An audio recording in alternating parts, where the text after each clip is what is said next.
Eto ay paalala lang ha, wag na wag kang magpapaka-stress sa ibang tao o nasa paligid mo.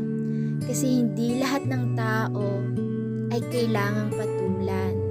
Hindi lahat ng isyo o paninira sa'yo ay kailangan ng explain mo.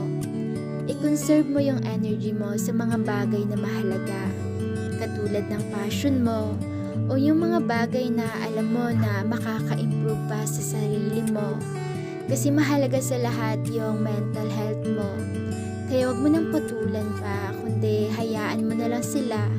Sana, protektahan mo naman yung peace of mind mo.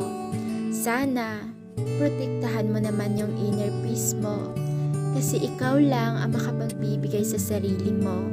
Hindi yung ibang tao na naninira sa'yo. Kasi sa mundong ito, tamaan na kung sino yung tamaan. Pero gusto ko lang talaga magsabi ng katotohanan na yung mundo ay talagang punong-puno ito ng toxicity.